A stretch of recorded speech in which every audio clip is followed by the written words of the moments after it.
Hello दोस्तों, नमस्कार। देखिए आज एगो पंडित के ऊपर गाली बनाए हैं, गा रहे हैं। कैसा लगेगा आप लोग बताइएगा। तू तो जानो ना वेद पुराण, क्या साले पंडित बना। तू तो जानो ना वेद पुराण, क्या साले पंडित बना।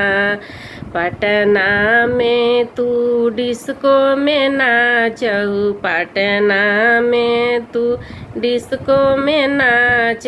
तू तो किया मऊगवा के काम, क्या साले पंडित बना। तू तो किया मऊगवा के काम, क्या साले पंडित बना। तू तो किया नचनिया के काम, क्या साले पंडित बना।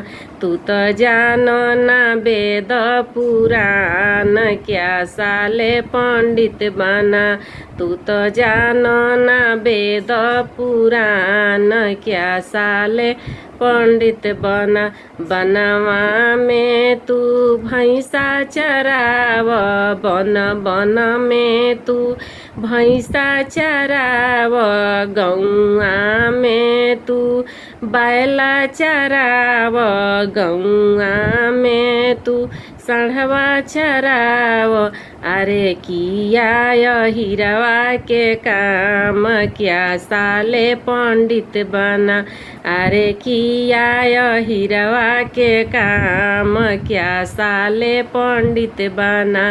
तू तो जानो ना वेद पुराण, क्या साले पंडित बना। तू तो जानो ना वेद पुराण, क्या साले पंडित बना।